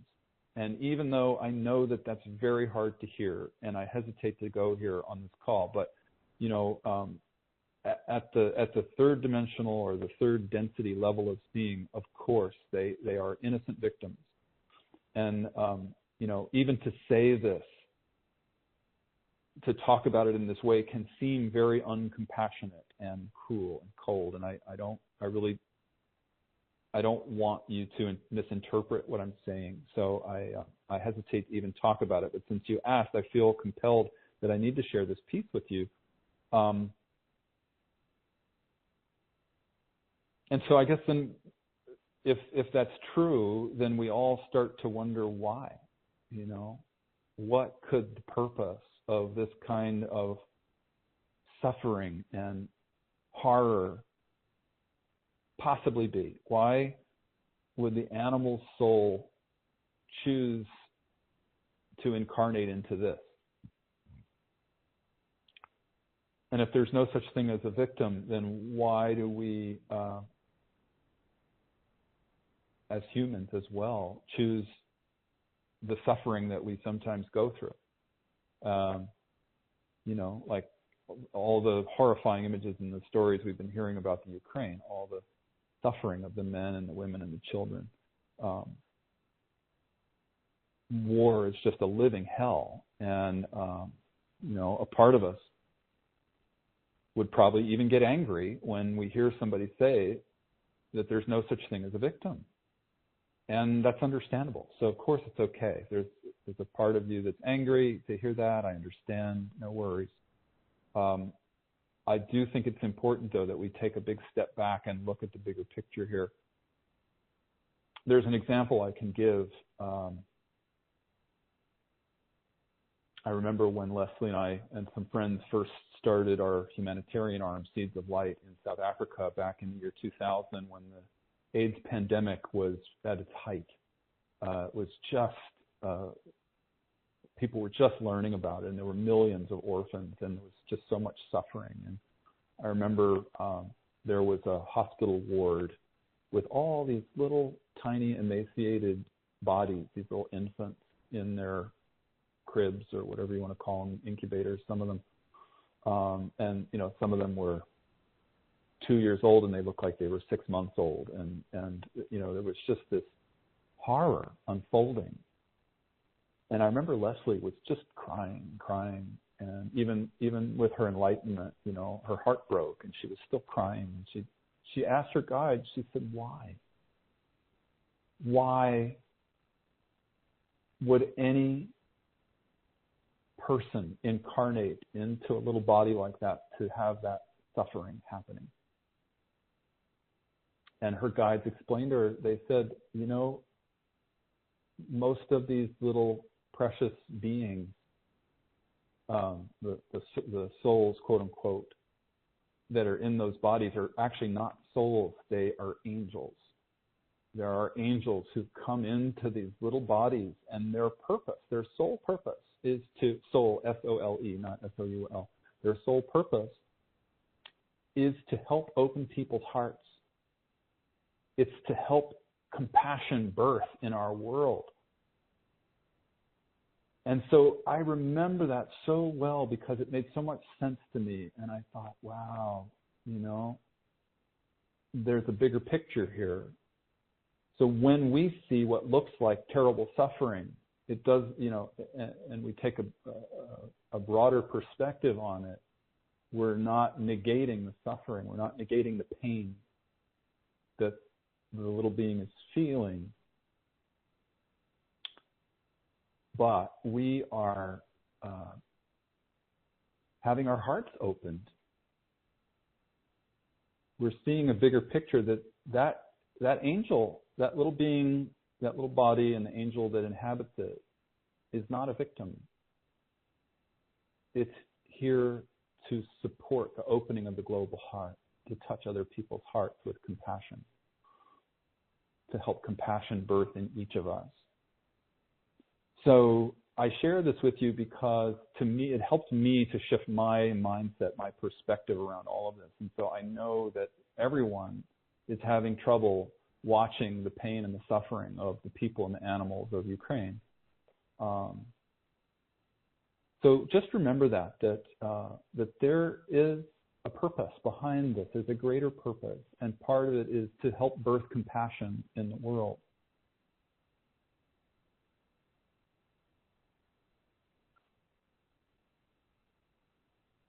So let me close. I could go on. Let me close with a metaphor. There's a metaphor that I find very important to remember in situations like this, and it describes the way we can help other people the most. And that is that when they're people, and in this case we would include the animals, who might be down in a pit, and they're in pain and suffering, and we want to help them. We have to be careful not to jump down into the pit to help them. We need to remember to stand up on the edge of the pit and reach our hand down into the pit to help them out. So all that means is just to be careful of how you're viewing the situation and what you're doing with your energy around the situation. To remember your witness and to remember the bigger picture. allow your heart to be opened, allow your heart to break and allow it to open and witness at the same time. And so, Susan, I have a feeling that a part of you jumped down into the pit to be with those animals in their pain and suffering, and I think that's how you got drained, and I think that's why you got sick. So just to complete the answer to your question, when you pray for the animals, it's definitely okay to cry, and it's definitely okay to spend a lot of time praying, but you'll want to focus on the witnessing part of it as you do it. That's going to help keep your energy high. It's going to remind you that you are not the one doing the saving. You can pray for spirit to be the one to help alleviate the suffering and to end the situation that causes the suffering. And then you let go and you leave it in spirit's hands, but it's not you doing it. You're not pouring out your energy. That's what you don't want to do. So be sure to call on spirit to do the work for you and witness it as you have your heart opened and you feel the emotions passing through. Thank you so much for that question and your sharing, and I hope that's helpful.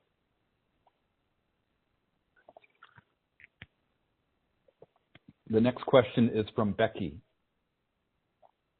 I'm wondering if this month there are many people that feel pulled toward moving forward with creating their own gifts and higher purpose in life. Spring is here, and I'm adding that that's the northern hemisphere. Spring is here, and the world feels to be calling for innovation and a new way of doing things in all areas of life. I am guided to play with writing children's books. What is everyone turning to create right now? I would love to open a conversation on more collaboration. Well, Becky, thank you so much. Yes, I'm so happy that you're feeling this way, and I can feel the vibration of joy and creativity and being excited in your words. I can feel your energy, and I just want to highlight something that you're saying for all of us, and that is that creativity is so important. Creativity is one of the main ways that we activate that divine energy within us.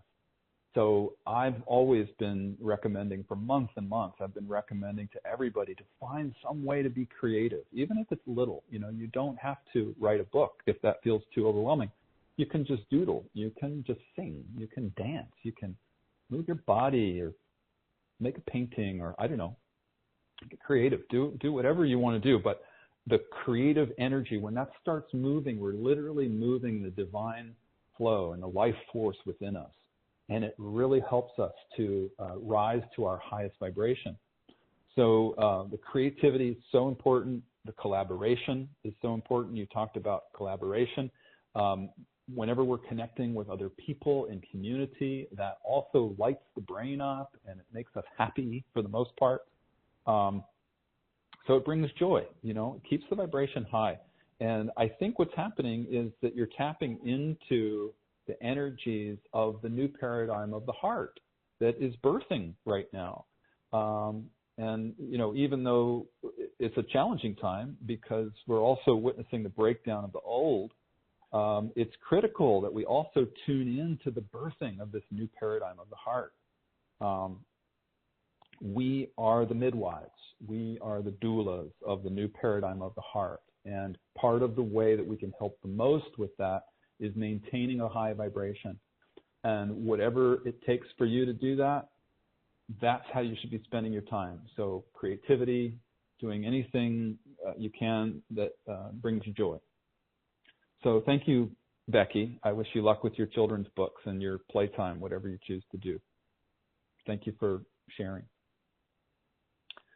And we'll do one more because I see we're out of time. I'm so sorry. The next one is from Alina.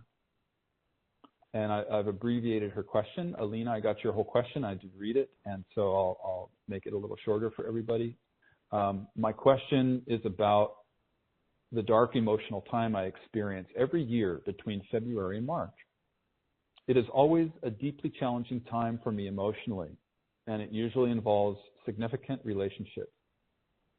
this year, it's profound grief related to the passing of my mother, which is triggering grief about all manner of things that I had aspired to do in my life that are unaccomplished. And then there's quite a bit of personal information, so I'm paraphrasing here. There are also many things happening in my life that are cause for huge celebration. Why am I crying instead of being grateful and jumping with joy? I affirm that some kind of emotional struggle happens at this time of year every year, and I wondered if you can offer any explanation for its timing or any support of any kind. So first of all, thank you, Alina. I loved your sharing message and seeing the picture of you with your precious little kitty Frida. And just for everybody else's sake, Alina is from Australia. So I'm really sorry to know that you've been struggling and you're going through a hard time. And it sounds like that's been a lot over many years. So I really get it that it's not easy. So I guess what I wanted to say to you is to be aware that when we grieve, it's not just about the one incident. Whenever we experience a loss and we get an opportunity to grieve, it's always an opportunity to release what I would call accumulated grief from all of the losses in our life that we've ever experienced. So I don't know, like lately, I think I mentioned this last month, but I've been going through such an incredible time. Like it's been so intense. I'm aware of huge growth happening for all of us on the inner planes. And so I've had this experience where I just can cry at the drop of a hat. I mean, you just experience it on this call. It's like I can just weep over nothing, watching a Hallmark commercial, and I'll start weeping. And I think it's partly because I'm grieving certain losses, and it's like it may seem small, but it's an opportunity to grieve more and to let all that accumulated grief go. The heart must have its due. So it's really good to allow the crying, allow the grief. The joy comes when it's time. And when it is time, it's very important to move into the joy. I've talked about this a lot too, that grief and joy are deeply connected. You can only go as high as you're willing to go low. So the more you allow yourself to grieve, the more joyful you can feel. So there's a lot more I could share with you, but I think let's leave it at that for now. I hope that's helpful. I want to just mention, you asked about the part about struggling emotionally every year at the same time. You said February through March. And when I tune in on you, I get the feeling that it has to do with your astrology. And I don't know your astrology, but I wonder if that's something that you have ever had done. I wonder when your birthday is. For example, I wonder if you know about half birthdays. Leslie spoke a lot about half birthdays and how when we have a birthday, the sun is directly over our head. It's like we're fully empowered on our birthday because the sun is fully illuminating us. It's our solar return. The half birthday, 6 months exactly after our birthday, that's a day when we're farthest away from our sun. So it can be a time of great challenge. It can be a time where we're faced with more shadow. We can have certain kinds of challenges that we face then. And I've noticed the opposite is sometimes true. It's almost like sometimes on my birthday, I get given a challenge because I think my guides are being very kind, and they know that my sun is over my head, so I can handle this better on my birthday.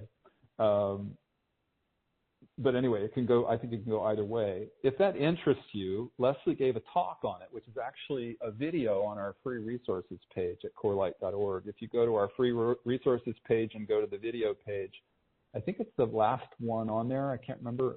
But it's a retreat in South Africa where she touches on a few subjects, and that is one of them. But Alina, if you've never had your astrology done, I would give it a try. There's a difference between Western astrology and Vedic astrology. I like both. I have found Vedic astrology to be very, very powerful.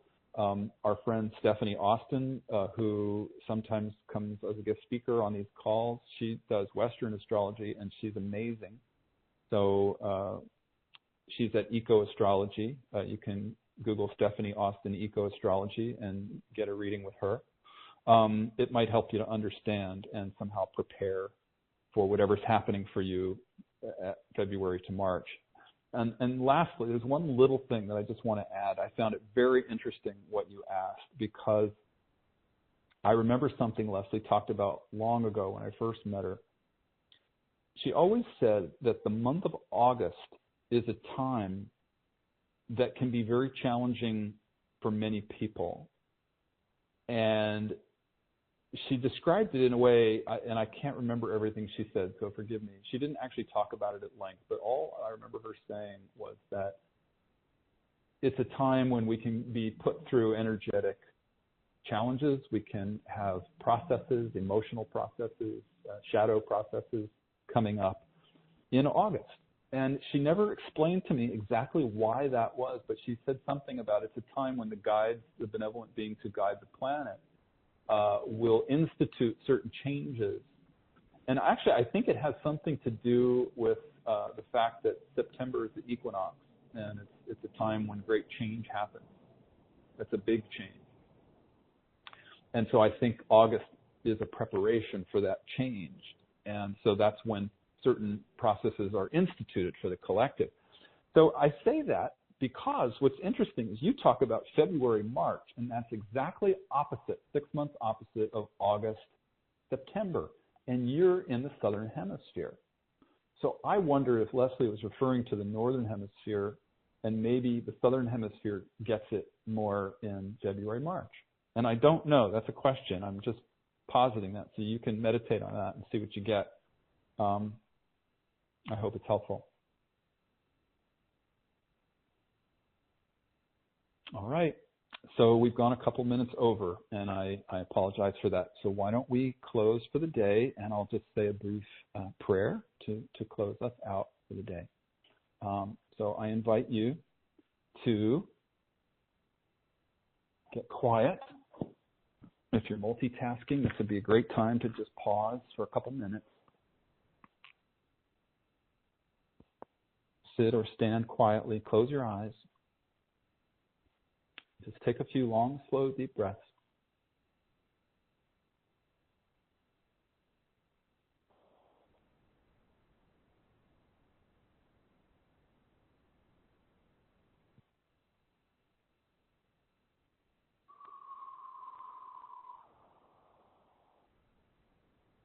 We call on the Great Spirit, Divine Mother, Father God, the self that we all are. All the guides, the teachers, the angels, all the beings who surround us in the highest love and support who are with us today.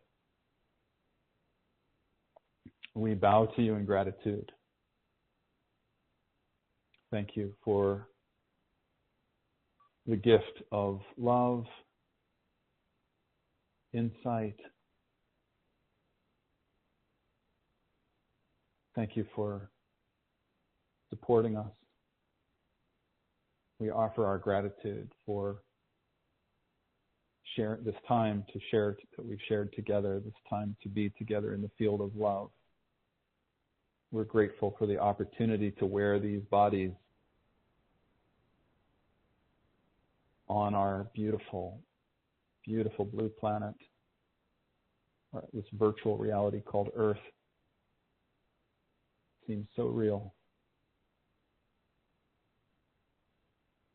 We're just deeply grateful that we can be here at such an extraordinary time and be pioneers in consciousness.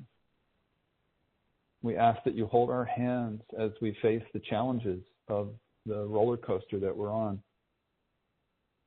Help us to rise to our highest vibration. Help us to clear the shadow. And we're claiming our birthrights, as I said before. We're claiming our awakening. We're claiming our love.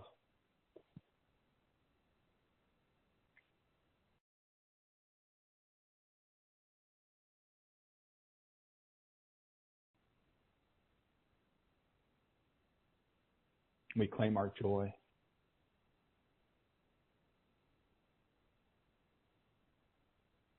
And we share this with the world. Thank you. Thank you. Thank you. Before we close, we just visualize quickly, just send your love light from your heart. Energy of peace, this beautiful field of peace that we share. Let's send it out right now to the whole world. All humans, the rest of the natural world, animals, plants, minerals, Gaia herself. We see our love light